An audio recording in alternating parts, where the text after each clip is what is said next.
Sallallahu ala Muhammad. Sallallahu alaihi wasallam. Sallallahu ala Muhammad. Sallallahu alaihi wasallam. Ya Nabi, salam alaika. Ya Rasul, salam alaika. Ya Habib, salam alaika. Salawatullah alaika. Assalamualaikum warahmatullahi wabarakatuh. Selamat siang untuk saudara-saudara kami dimanapun Anda berada.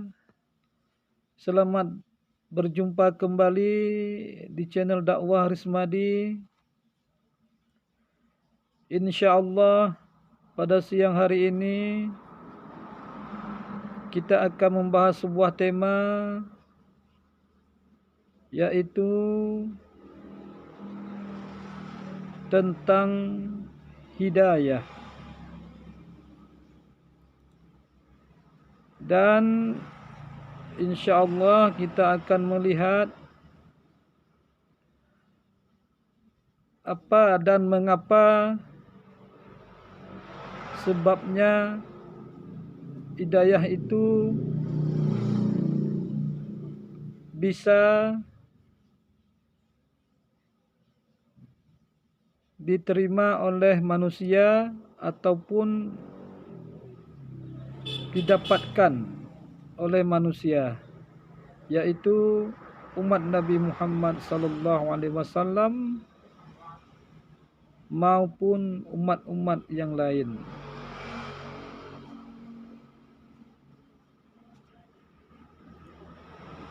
Kalau kita berbicara tentang hidayah Allah Subhanahu wa taala ini merupakan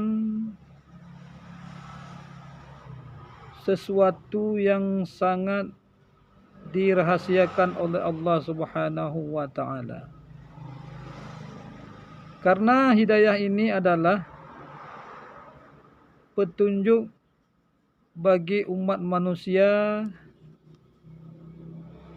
untuk berjalan menuju ke hadirat Allah Subhanahu wa taala. Dan hidayah ini dianugerahkan atau diberikan kepada siapa-siapa yang dikehendaki oleh Allah Subhanahu wa taala. Hidayah tidak dapat diturunkan atau diwariskan kepada keluarga, sahabat, saudara, handai taulan, dan kepada siapa saja. Akan tetapi kita hanya mampu menunjuk jalan-jalan hidayah. Dan tergantung kepada Allah Subhanahu wa taala kepada siapa yang akan diberikan hidayah tersebut.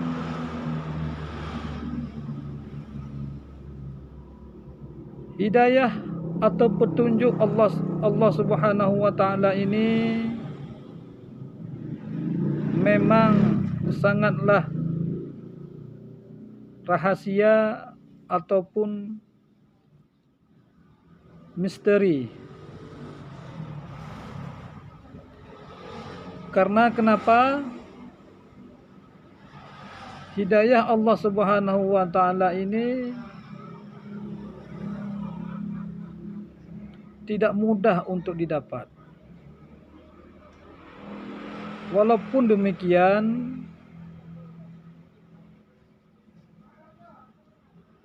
kalau kita melihat keadaan zaman sekarang, hidayah itu harus dijemput atau dicari. Sungguh sangat sayang sekali kebiasaan dalam kehidupan kita sehari-hari bila seseorang ditanya, kenapa engkau tidak solat, atau mengapa engkau tidak puasa di bulan Ramadan? Biasanya akan menjawab, belum dapat hidayah. Kalimat belum dapat hidayah ini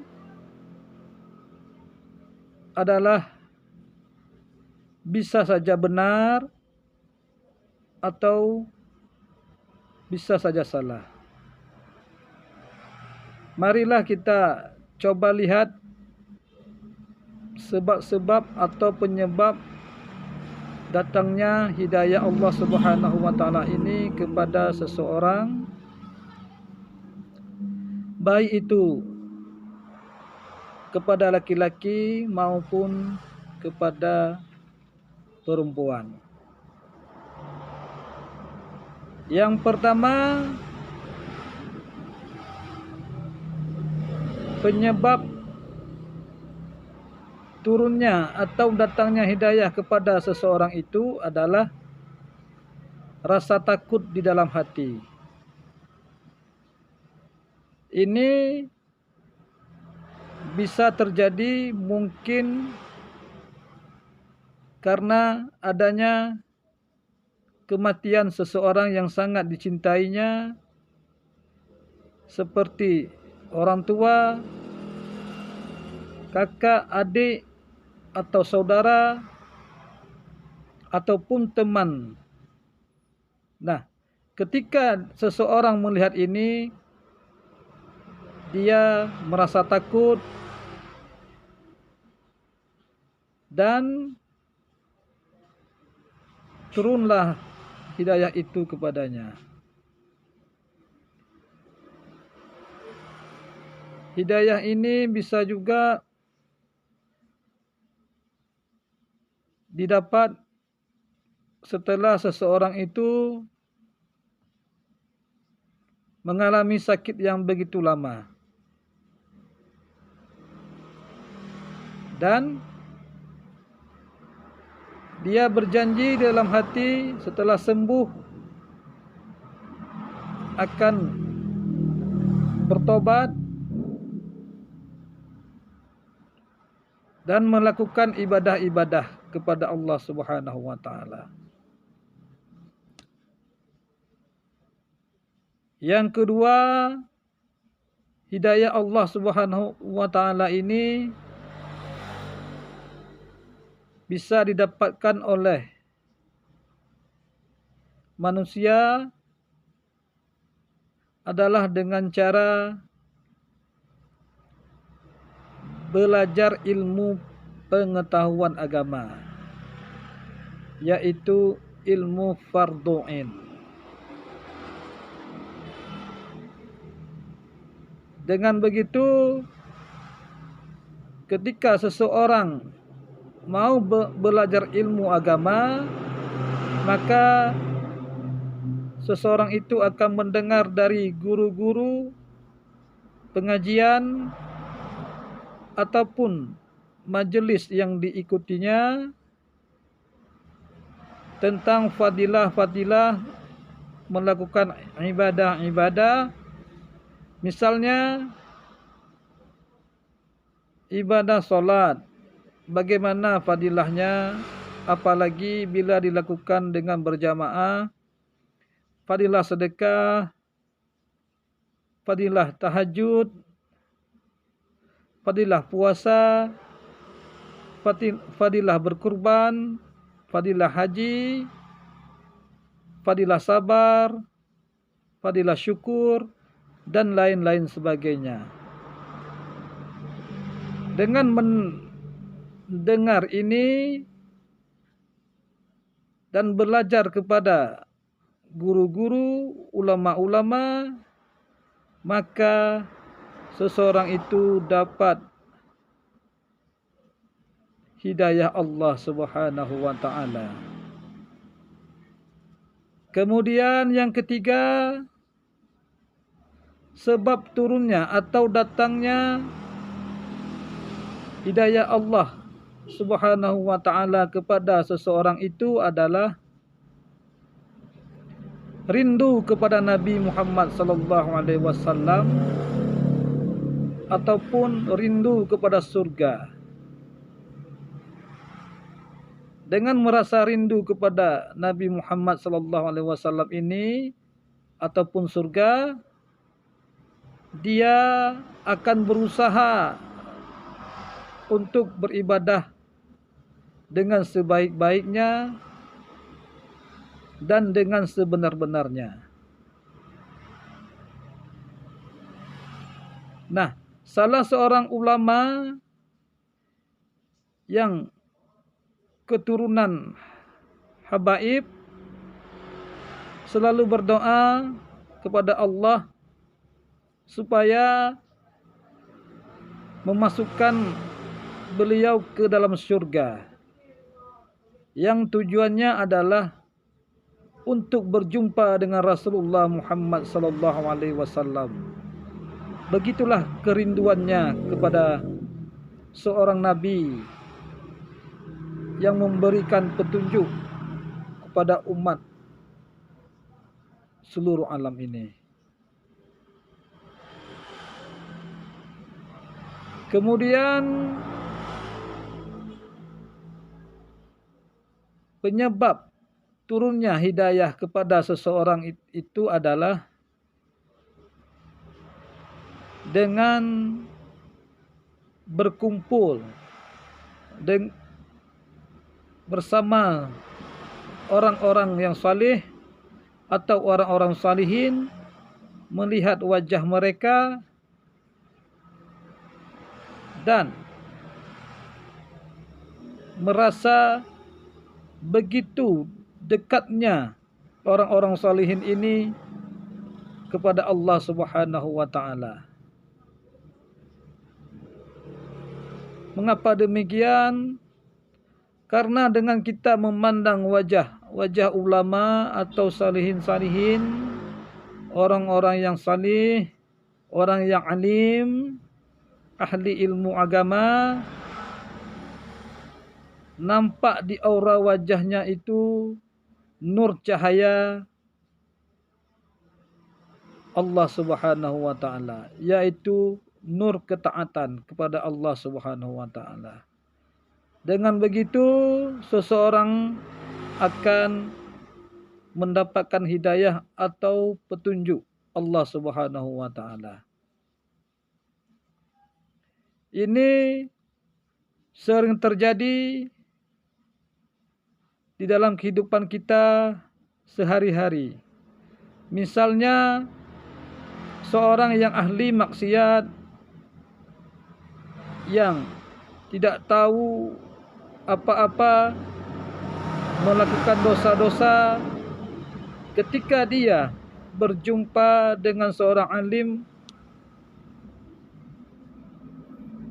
dan melihat wajah mereka, maka si ahli maksiat ini tiba-tiba bisa menangis ataupun meneteskan air mata mengingat dosa-dosa mereka yang begitu banyak. Itulah keberkahan melihat wajah-wajah ulama. Makanya sudah seharusnya kita harus selalu intim dengan ulama-ulama, dekat dengan orang-orang yang salih dan takwa, karena mudah-mudahan hidayah atau petunjuk itu kita dapatkan. Kemudian yang kelima, penyebab turunnya hidayah atau datangnya hidayah kepada seseorang itu adalah tanpa sebab. atau secara tiba-tiba. Biasanya ini jarang sekali terjadi. Akan tetapi ini merupakan laksana seperti Lailatul Qadar di bulan Ramadan. Jarang sekali ini terjadi. Hidayah datang tiba-tiba. Bisa saja hidayah ini didapatkan oleh orang-orang non-muslim yang mula-mula memusuhi Islam, tetapi ketika mereka meneliti tentang Islam ini dengan benar dan objektif, maka tiba-tiba mereka mendapatkan hidayah Allah Subhanahu wa taala. Mungkin hanya ini yang dapat kami sampaikan, di mana ada kebenaran pada ucapan kami ini, itu merupakan datangnya dari Allah Subhanahu wa taala, dan apabila ada kesalahan dan khilafan dari ucapan-ucapan kami ini, itu merupakan dari kami sendiri. Dan jangan lupa untuk dukung channel kami ini dengan cara like, share, dan subscribe, agar mudah-mudahan channel kami ini tetap bertahan dengan semestinya. Kami akhiri. Wassalamualaikum warahmatullahi wabarakatuh. Salatullah, salamullah ala taha rasulillah. Salatullah, salamullah ala yasin habibillah. Salatullah, salamullah ala yasin habibillah.